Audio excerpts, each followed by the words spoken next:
Good morning, everyone. It's my pleasure to welcome you all for this FDP of Holistic Development through Yoga. We have with us today's resource person, Dr. Shamala, psychiatrist, who has 2 decades of experience in the profession. We welcome you all, ma'am. We welcome you once again for this program. I hope Thank you. everyone going to take away more from this program. Once again, I welcome you all for this program. Thank you, ma'am. Over to you. So I welcome you all for this, wonderful, teaching, Buddha's teaching about this eightfold path. In life, somehow nobody is, very happy. We can consider a beggar and we can consider a very rich person. Both of them are their own suffering in life. During our childhood days, we always feel like, maybe if we grow up, like we will be happy. But once we grow up, then we'll feel like, maybe once we settle down in life, we will be happy. And then once we settle down, then what happens? We'll feel, okay, no, maybe like, after retirement, everything will be settling, we can be happy. But after, being getting retired also, there will be like, nobody is happy. But where it is going wrong is the question. So somehow nobody is happy, but everybody is trying their level best to become happy. So basically everybody is, running after so many things. Once we are running, every day we are busy and every day we are doing something or the other. Excuse me.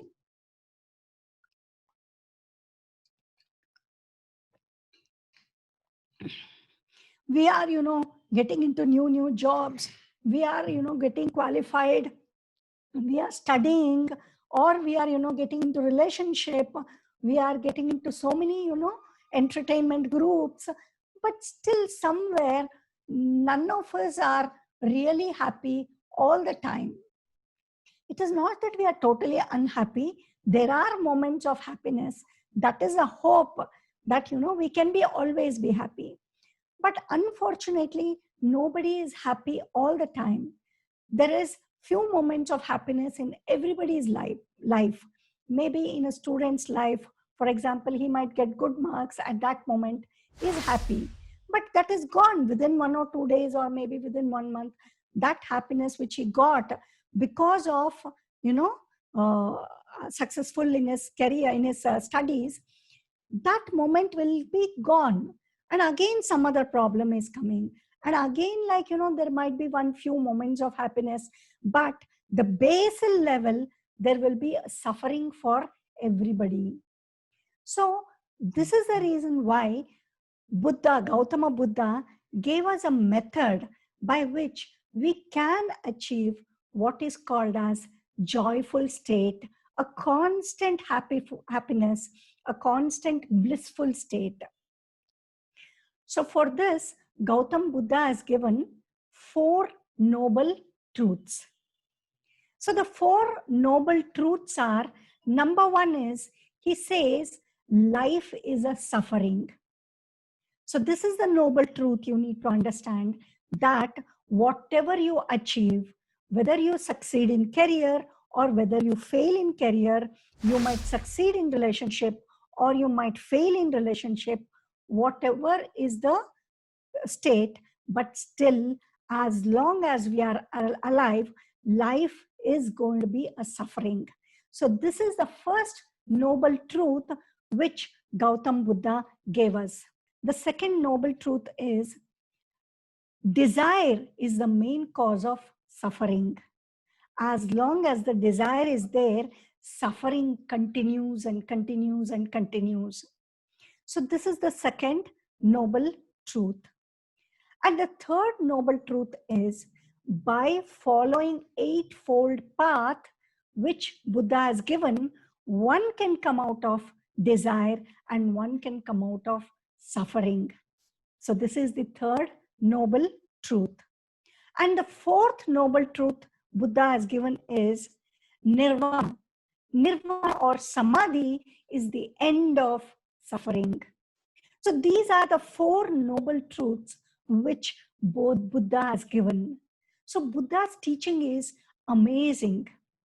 So in these four noble truths, if we can understand, definitely we can do something about our life. Otherwise, nothing can be done.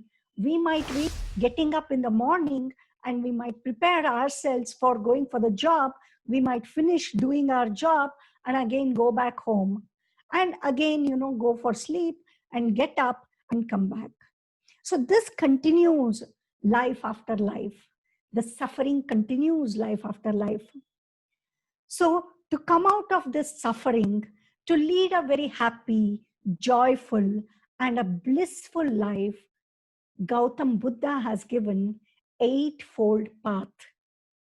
If one can follow this eightfold path with sincerity, with total dedication, and with totality, definitely every human being, whether he is a beggar, whether he is a rich person, whether he is educated, whether he is not educated, all of them have the possibility to come out of this suffering and lead a very joyful and blissful life. So what are these eight fold of, Buddha's teaching, eight path fold? The number one right is right speech. Buddha speaks about, right speech. The second one is right morality, right intention, right livelihood, right effort, right view, right mindfulness, and right samadhi. These are the 8 steps in which, if we follow with totality, definitely 100% we can lead a very joyful life. It sounds simple, but it is quite difficult to follow. But if you follow this, if we put constant effort towards this eightfold path of Buddha's teaching, definitely, gradually, we will start experiencing total joy in life, irrespective of our position, irrespective of our financial condition, irrespective of where we are, what we are doing, whether we are successful or even if we are a failure person, still we can achieve this inner joy. So friends, let us consider each and every step of this eightfold path now. Now, first one is right speech. The moment Buddha says right, we always think it is against wrong. It is not so. It is not against wrong. Rather, right means it is just balanced. It is centered. It is harmonious with the universe. So when we get in tune with the universe, naturally, we will become more joyful. And that is what Buddha calls, and that is what Osho calls as, rightfulness. So coming to the right speech, what we need to understand is, whenever we speak, we have to speak, honestly. What we sometimes do is, we will be speaking, but we will be speaking somebody's experience. The moment we speak about somebody's experience, that means we are not authentic about what we are speaking.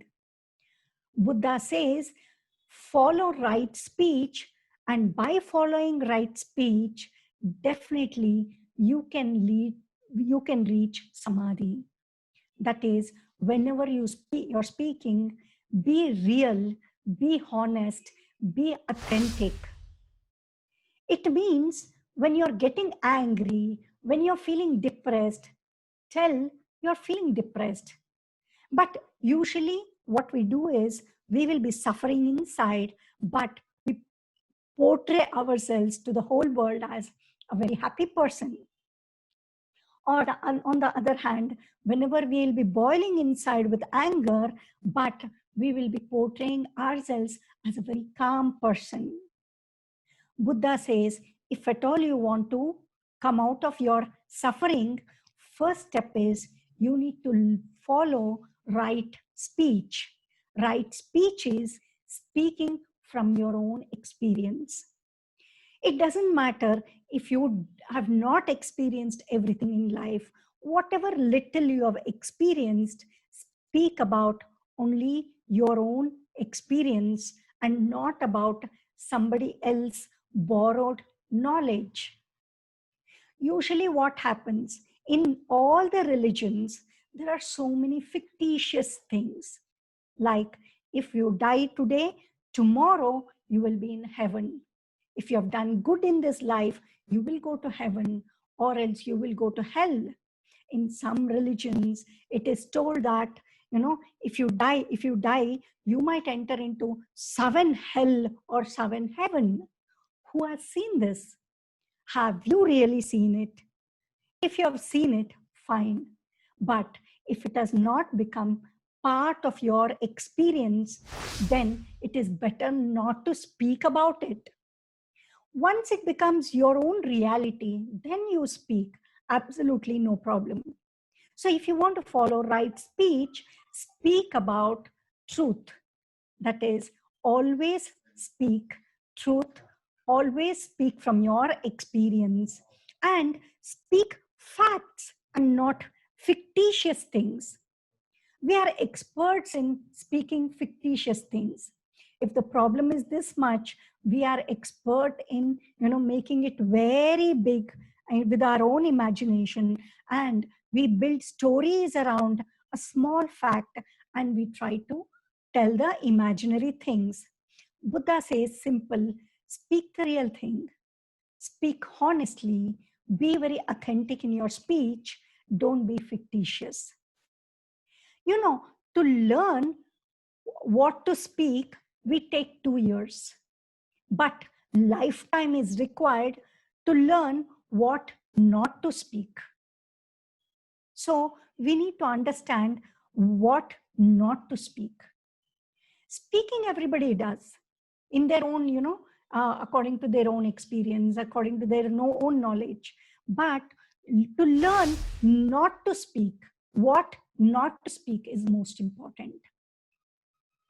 In fact, if we can follow what is called silence, definitely our speech is going to be more powerful.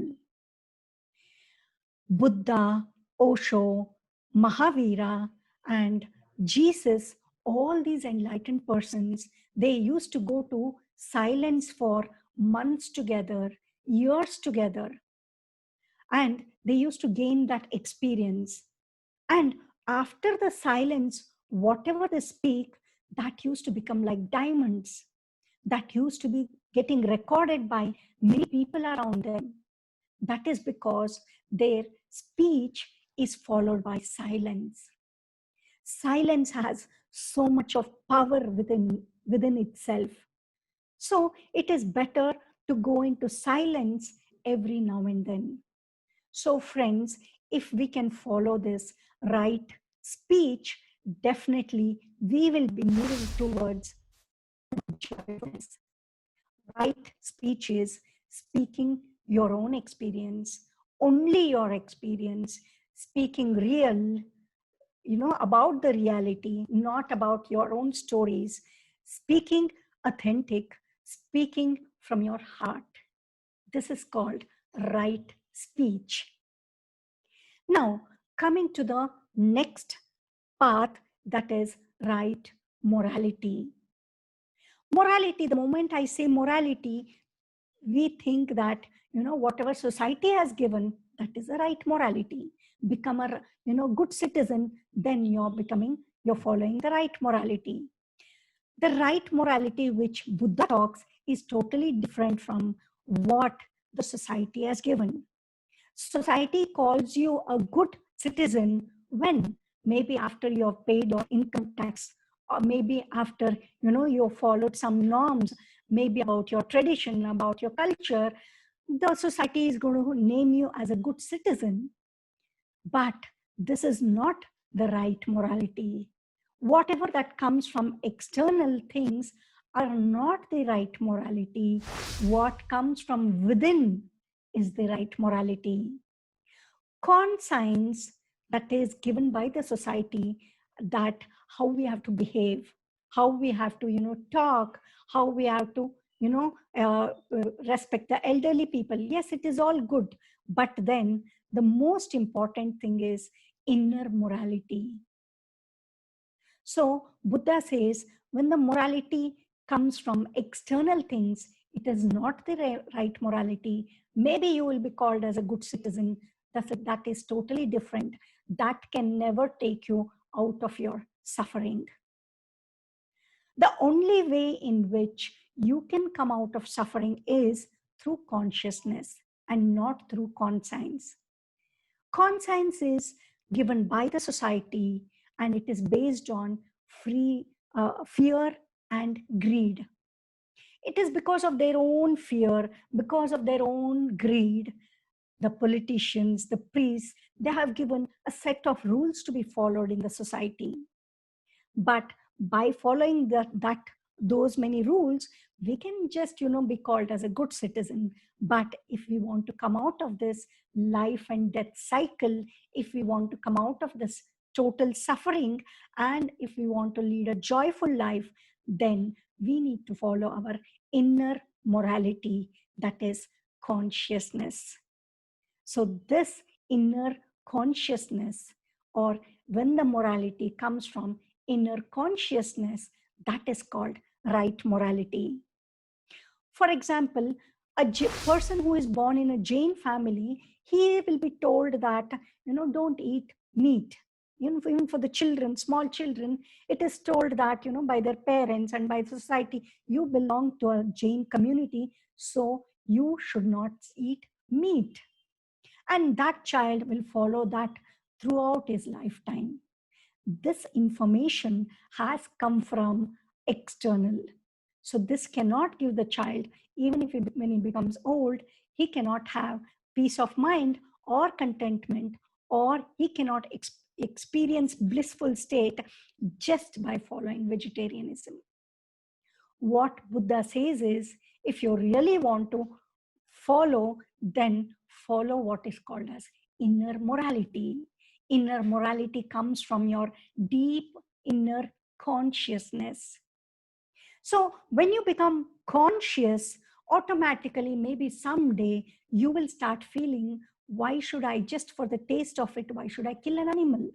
At that moment, because of your higher consciousness, because of your sensitivity, because of your own understanding, you might, one day decide, okay, let me not eat non-veg or meat.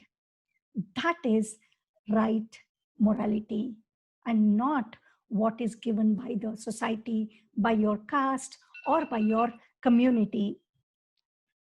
So this is about right morality. The next step is right intention.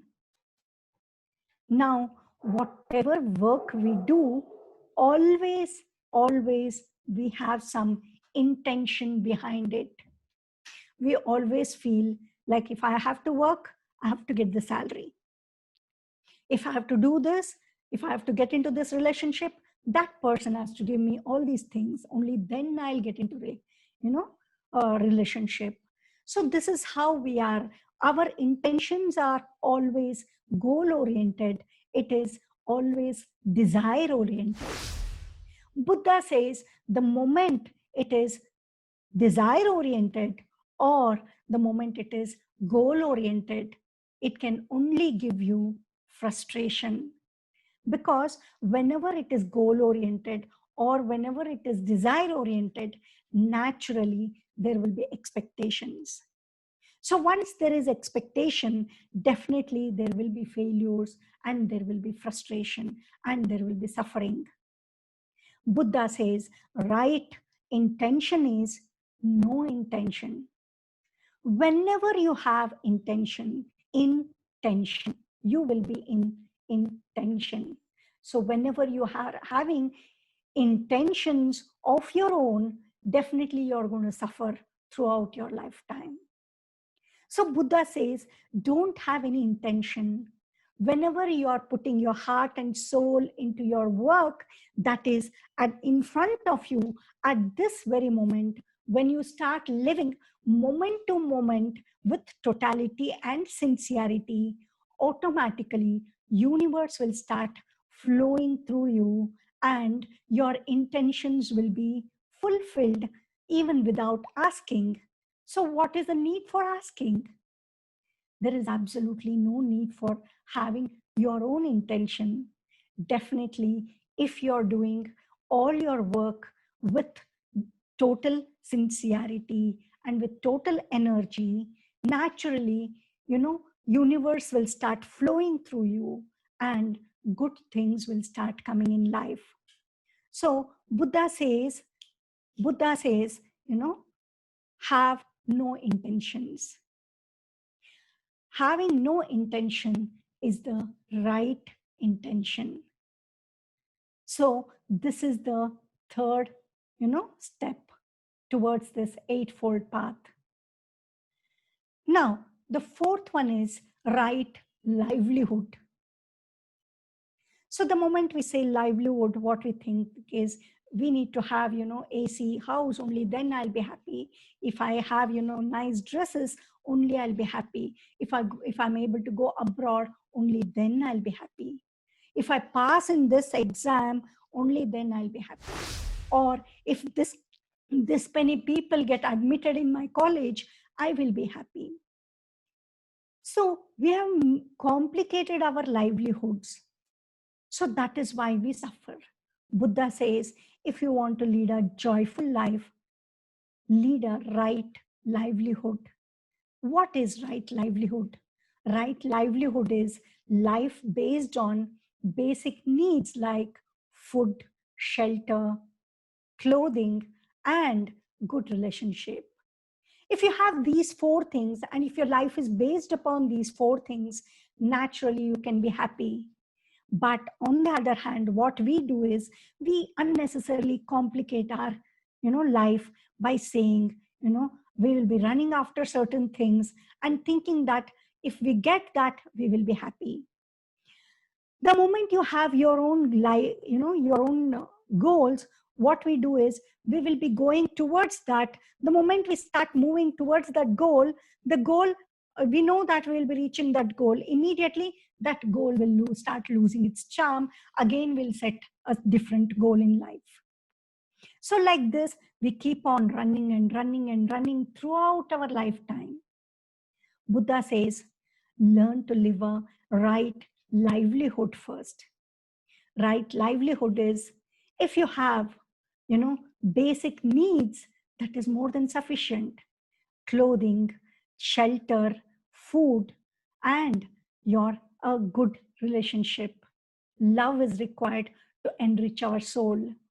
So if we have this, we can be leading a very happy life. So this is about right livelihood. Now the next step is right effort. Right effort is sometimes we are very lazy. We don't work at all. And sometimes we are overworking. We are tiring ourselves. Buddha says you neither become very lazy nor, you overwork. Maintain a balance between the two. And your effort has to be effortless, it has to be joyful, and it has to be playful. So whenever you're putting any effort towards your work or towards your family, let that effort be joyful, let that effort be playful, let that effort be effortless and easy. So once we start putting our effort in this direction, definitely it becomes right effort and we start moving towards divinity, towards samadhi. So this is about right effort. Now, next step is right view. What is right view? whenever we are speaking with somebody, what happens in our brain? We keep judging about that person. We will have preconceived ideas about that person. That person is a good person, or that person is a bad person. He is a cheater. He has cheated in the past so many people. Or, we will be doubting what he is saying, whether it is true or not. We will be having our own judgments when we are listening to somebody. We'll be having our own opinions. We'll be having our own preconceived ideas. We'll be having our own beliefs whenever we are talking with somebody. Buddha says, when you're talking with somebody, or when you're listening to somebody, listen as nobody, without any opinions, without any judgment, without any expectation, without any beliefs. Unfortunately, right from our childhood days, our parents, relatives, teachers, and society have given so many beliefs. And because of these beliefs, whenever we are talking with a particular person, we have these beliefs coming into our mind, and we start analyzing the other person. We start having our own opinions about the other person. The moment we have opinions and beliefs in ourselves, we will be moving away from our inner being, and we will be leading a suffering life throughout. So if at all you decide to come out of this, suffering, if you want to come out of this, birth and death cycle, then you need to follow what is called as right view. That is, you need to learn to listen to the other person as nobody. So right view is, listening to the other person without any expectation, without any opinion, without judging, without preconceived ideas, without any belief. Children are so beautiful. That is why there is no child who is not beautiful. The reason is, children then don't have still, so much of beliefs, so much of preconceived ideas. They'll be living moment to moment. So if we can live like a child, moment to moment, we might think, oh, if we live as nobody, can we get the answers when we want? Definitely you can get powerful answers if you live like how Buddha has told, right? If we can follow right view. So this is about the 6th step. The 7th step is right mindfulness. If we can follow right mindfulness, we can be very joyful all the time. Whatever is given to us is whatever is needed for our growth. So accept every moment as it is. Once we accept every moment as it is, and when we start doing each and every activity with total mindfulness, definitely we can start moving towards, samadhi. So how to do this mindfulness? So mindfulness is start becoming aware of, whatever you're touching, whatever you're hearing, whatever you're seeing, whatever you're tasting, whatever you're smelling, and become conscious of your breath every moment. Definitely you will start becoming mindful moment to moment. This mindfulness has to happen during all the activities, like while walking, eating, working, talking, okay, or even while cooking. This, if we can extend this mindfulness throughout the day, from morning till we sleep, then this mindfulness extends even during sleep time. So once that happens, that is called right mindfulness. So right mindfulness is living consciously during all the activities. So once we learn to, live with total mindfulness, that is, being alert, awake, and aware and watchful during all the activities, definitely we can reach right mindfulness, which is the seventh step of eightfold path of Buddha's teaching. Now, the final one is right samadhi. Right samadhi is the byproduct of all the 7 steps.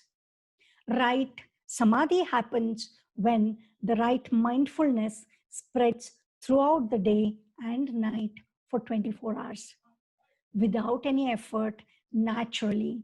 Then right samadhi happens. Once right samadhi happens, there will be so much of inner joy. There is so much of ecstasy within. There will be so much of blissfulness. And this blissfulness, happiness, and joy that comes out as the byproduct of following eightfold path is going to be constant, and it will not be dependent on external things. But now what is happening? Our happiness is totally getting dependent on external things. If somebody praises, we feel happy. If somebody criticizes, immediately there will be a sorrow. If we succeed, we get momentarily happiness. If we don't succeed, the person will become very depressed.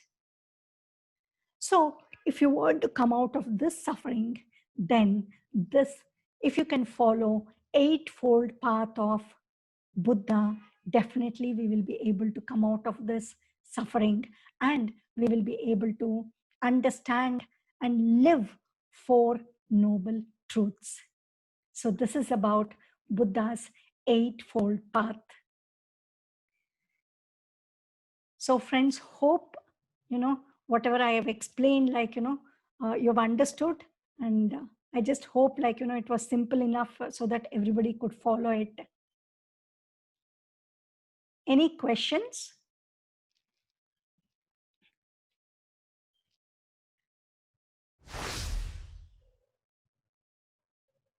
Hello? Hello, excuse me, madam. This is Murlidhar, madam. Tell me, Murlidhar. Madam, you have told that eightfold path. Yes. Sometimes what it will happen means, sir, silent, sir. So most of the time we might be following this eightfold paths, but the surrounding people who are there with us, they also want to follow, no, madam. If they are not following, they think us as a mad person. See, basically, this is something which you will be doing inside. What you're saying is correct, Murli. If everybody else around you is following, it is beautiful. But then, you might be having a small group of people who are following it. But it is not that your life is limited only to this small group of people. You will be having occasions wherein you need to be with the people who are not following also.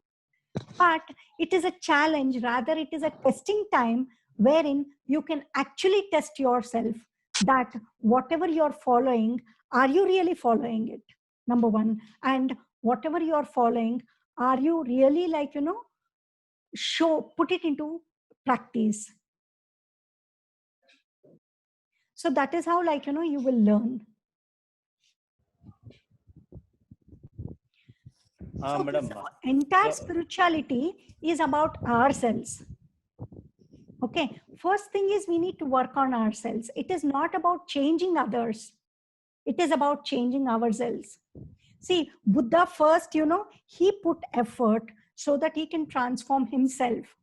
And afterwards, when he spoke, there were so many people. It is almost so many thousands of years since Buddha was born, but still there are people who are following him. The reason is he got transformed first. And then, there were so many followers for him, so many disciples for him. But the first step is he followed everything. He worked on himself. He worked on his anger. He worked on his greed. He worked on his desires. He worked on his jealousiness. He worked on his possessiveness. So only after he worked on himself and only after he reached all these righteous things, then he started teaching others. and people automatically were getting transformed. So the first step is, let us get transformed first. So what you're telling is, like, when you are with the other people, you might look little odd, but that is okay. If you're looking odd, what is wrong in looking odd? And every human being is unique, irrespective of, even if he is not following this eightfold path, still he is unique, isn't it? So let us put our heart and soul into following these 8 paths. And automatically, when you're following these 8 paths, your life will become more easier and easier. It will become more simpler, and it will become more joyful, isn't it? Okay, madam. Thank you, madam. Ma'am, one question from my side. Hello. Tell me, madam. Yeah, ma'am. My question is, what is the purpose of doing this eightfold path that's of Buddha, which you have told? Like, it will come in the mind of a person. Why we should follow it? What I'll gain from that? Okay, that's a good question. See, basically, like, right from our childhood days till now, we are doing so many things continuously, isn't it? We were going to school, and then we passed out from school, then we were going to college, and from college we have got into some job, and we have got into so many relationship, but somewhere we still having, discontentment in life. Whatever we are doing, we are still feel like, okay, tomorrow I might get happiness, and tomorrow comes again, you think, okay, tomorrow I might be more happy. So if we deeply observe our life, there is no constant happiness in life. Happiness is in bits and pieces. If you are happy with these bits and pieces of happiness and basal level, sorrow in your life, there is no need to follow eightfold path. But if you want to lead a joyful life, if you want to lead a blissful life, then it is necessary to follow this Buddha's eightfold path.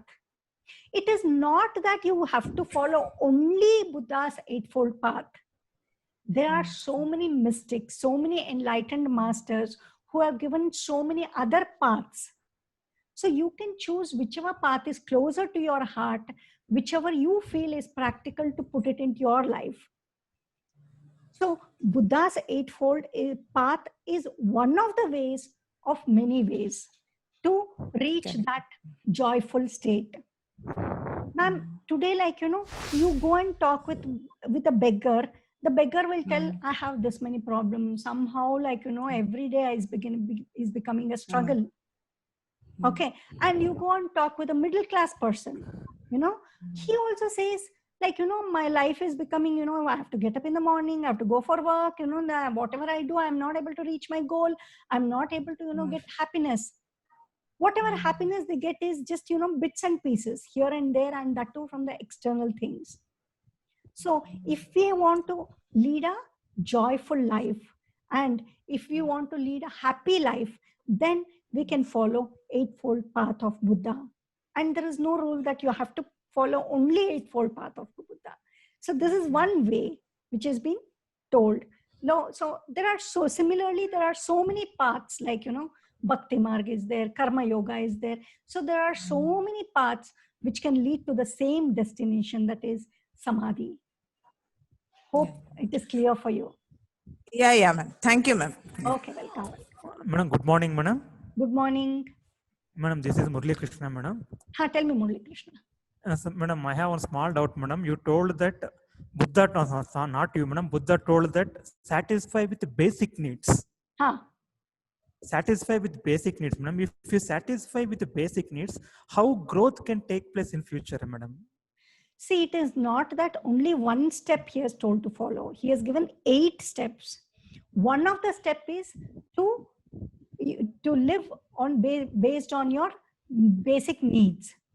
But just living on your basic needs doesn't mean that, you can attain, Samadhi or the joyful state. Along with leading a life which is based on basic needs, you also have to follow right speech, right morality, right, intention. All these things has to be followed, and you need to start living right, with right mindfulness also. So once we start following everything, then it becomes joyful. For example, there are so many people who are very poor, whose life is based on, basic needs only. It doesn't mean that, you have to go and live in the hut with, with a very small shelter or something. It is just that if you have, basic needs like clothing, shelter, and, food, and if you have good relationship, you can be contented. And existence can give you more than what you want. It, see, existence, universe is full of abundance. So when you are following the universe law, naturally, like, abundance is going to flow through you. So as a byproduct, you might get, so many things in addition to your basic needs. That is totally different. But if you're saying, no, I cannot be satisfied with this basic needs at all. I want that, I want this. And you're always, goal orientedly, you're, if I get that, I will be happy. If I don't get that, I will not be happy. If you're thinking like that, and if you're losing out this precious moment, then what happens? You're not living in the present moment. Then what happens? Suffering is going to be there lifelong. So instead of that, be happy if you have the basic needs, and start working on how you can be mindful throughout the day, and how you can implement right, speech, right morality into your life. Once you start implementing all these things, for all you know, like, you might be still be leading a very rich life. Existence might be giving you so much, right? So, Yes, but that happens as a byproduct. So for some people, they might be destined to have a very rich life, in spite of them, leading a right livelihood. There are some people might be leading a mediocre life, but is irrespective of what happens externally, still they can be very joyful inside. So that is the answer. okay, thank you, madam. Welcome. Hello, madam. Heli Satya. Good morning. Good morning. Madam, I am a sort of yes person. Okay. ಏನ್ ಹೇಳಿದ್ರು yes ಅಂದ್ಬಿಡ್ತೀನಿ. Is it right or wrong, madam? See, saying yes or wrong, a person cannot be, it cannot be decided on yes or no. So just because a person says no, that doesn't mean that, he's bad. Just because a person says yes, it doesn't mean that he is right. So the rightfulness is following these eightfold path. That is, just by saying yes unconsciously, it doesn't mean anything. It is not bringing any inner transformation. Maybe by saying yes, maybe you can get certain work done easily. That is outside. So because of that, maybe momentarily you might get happiness. Or, by saying yes all the time, maybe you get momentary unhappiness also. So this saying yes externally has nothing to do with the inner, transformation. If we really have to if we are really working towards inner transformation, then that S has to come out of our inner being, out of our inner consciousness. So sometimes what happens, we will be saying yes out of conscience. Somebody has told, so maybe we have read somewhere that if we say yes, something good will happen. So we start saying yes for everything. Or somebody might have told, like, you should not say no for anything. So you might be following those, dictums or dogmas or philosophy, or some elderly people might have advised like that. So because of that, yes, you might get some good results externally, but again, it is just momentarily. So if we want to go deeper in ourselves, if we want to transform ourselves, if we want to move towards samadhi, then we need to work more on these eightfold paths. Then each and everything, when we follow it, when we implement in our life, when it becomes our own experience, then consciousness will be improving. moment to moment, consciousness will be improving. And out of that consciousness, if yes comes, that is very beautiful. Satya, artha ಆಯ್ತು? Madam, ಹಾ ಹೇಳಿ madam. ma'am, it's me, Shashikala. So I'll become emotional very soon, ma'am. It's very difficult for me to control Okay. how I have to go instead of that, ma'am. really. Emotional in the For sense, simple can you thing give some examples? Yeah, for simple thing also I'll become very emotional. If anybody raise a voice on me, I cannot tolerate, I'll get emotional. For simple reasons also, if I watch any like events and everything like which is not favorable, so I'll become very emotional Emotional in the immediately. sense, according to you, Sometimes it will be very like embarrassing. you cry in front a of lot? everybody. You cry easily? Cry, yes, automatically the tears fall from my eyes. Yeah, that's Okay. and it will make me not to speak. Like I will be very emotional, so it's very difficult for me to speak that time. Yeah. Okay. So this Yeah. happens, becoming too much emotional happens because of prolonged, suppressed emotions. So Okay. suppressed emotions in the sense, so many times what happens, we would have got angry on somebody, we wouldn't have shown it. At that time, we would have just swallowed inside. Got it? Okay. So Yes, when yes. that happens over a period of time, usually like person becomes very emotional, number one. Or it could be like, genetic pattern could be like that. Maybe your mother or father might be very emotional. That trait also, if you're carrying, that also will make you a emotional person. But if that is, hindering your life, then you need to work on that. So how to work on that is, there is something called as completion process. So completion process is, hope if I can take another 10 more minutes. Yes, ma'am. Yes, ma'am. Okay. Yeah. So there is something called as very, very powerful technique called as completion process.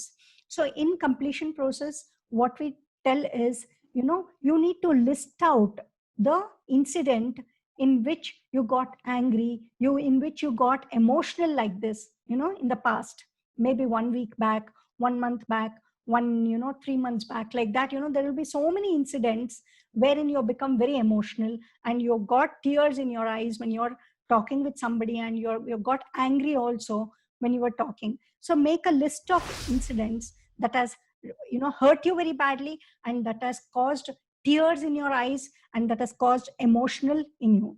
And afterwards, what you need to do is, there is something called as whole brain posture. Okay, whole brain posture is, you need to hold your arms like this. Okay, then clasp it downwards. Okay, and then turn it like this.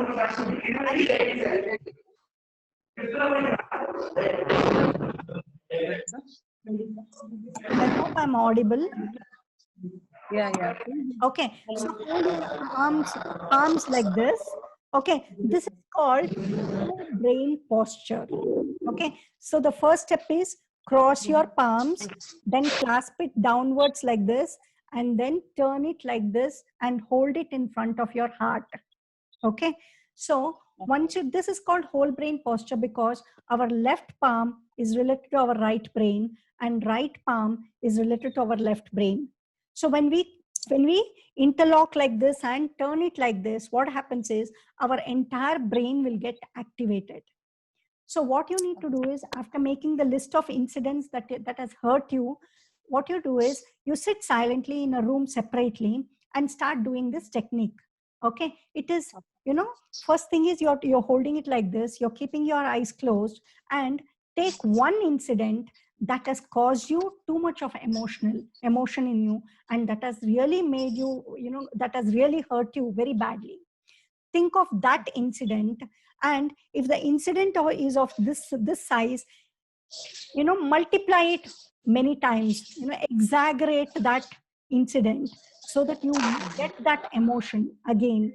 You become emotional again, and tears starts flowing in your eyes when you're remembering that incident. And it is good if your tears starts flowing while doing this technique. Okay, so the first step in this technique is, you need to keep your palm in whole brain posture, and then you have to keep your eyes closed, And then you need to visualize the past incident which has hurt you very badly. And you need to magnify that emotion. If you were feeling angry, if the anger was this much, then you need to magnify that anger many times. And you need to take that incident in your mind to the worst possible situation. Got it? Okay. Okay. Yes. So, and you need to express all your emotions in your mind. Okay. For example, say, like, when the tears were flowing on that day, like, you were actually angry on that person. Now you exaggerate that anger and you can hit that person, you can kill that person, you can spit on that person, you can use vulgar language in your mind, but complete that emotion. Okay, ma'am, you're understanding. I hope you're understanding. Yeah. Okay, so in your mind, what you need to do is close your eyes, think of a situation wherein you got too much emotional, and then exaggerate it and take that incident to the worst possible scenario. And whatever you wanted to do on that, do it right now during this process.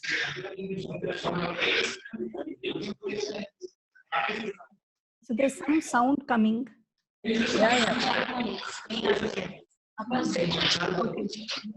Fine. So once you start doing this, what happens is you will get lot of anger, lot of tears comes. Allow that tears, let it overflow. Okay. If anger is coming, let it come. Okay. So this process might last for 10 minutes or something like that. And you need to repeat the same incident again and again. You need to do this technique again and again. So when you're doing for the same incident again and again, what happens is next time when you're doing the same technique for the same incident, anger would have come down a little bit. Got it? Okay. Yes, ma'am. If you go on doing this technique every day before going to sleep, at least 3 incidents, if you're able to complete it, then what happens? Over a period of time, you become a stronger person and you become a more peaceful person. And you will be able to maintain that calmness even if something is going wrong in front of you. But this has to be done on a daily basis. Okay, at least 3 incidents you try to, relive and complete it. Exaggerate that emotion, take it to the worst possible situation.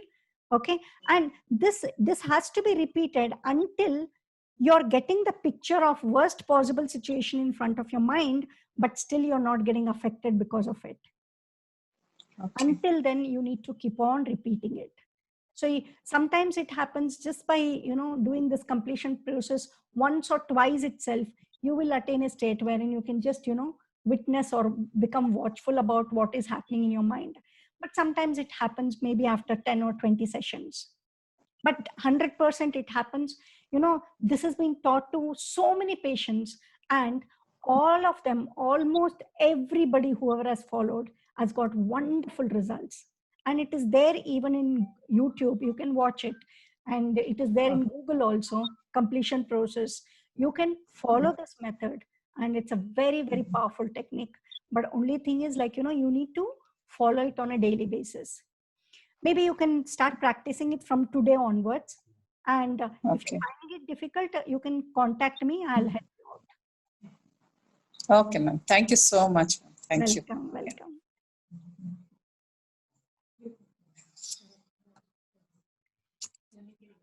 Anybody would like to ask ma'am questions?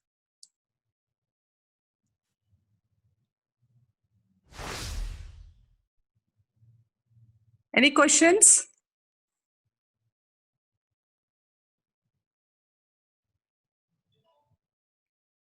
No, ma'am. Babu sir? Madam, good morning. Madam? Heli Satya. Madam, ಈಗ regular routine ಹೇಗ್ ಮಾಡ್ಕೋಬೇಕು? When we wanted to make it as a regular routine, we can adopt this and all. The ideal thing is, like, if you can do 1 hour meditation in a day, okay, every day, if you can do 1 hour meditation, it is very good. And following that, you need to make your life comparatively more simpler. There is no point in running after something, day in and day out. So rather than that, we can simplify our life. And if we can do 1 hour Okay. meditation and probably half an hour to 40 minutes of physical exercise, that followed by whatever you're doing, if that happens, Okay. life will become more easy. Okay. Thank you, madam. Welcome. Anybody has any questions?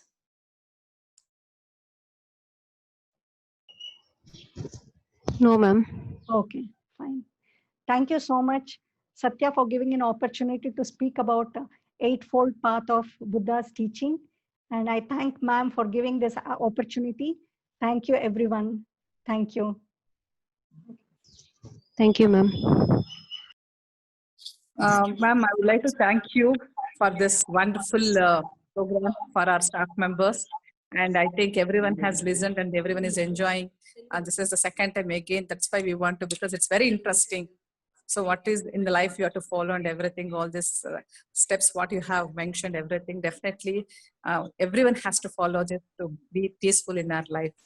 Thank you so much, ma'am. Once again, you have come and enlightened us with all these programs and everything, ma'am. Now over to Satya, sir, for a vote of thanks.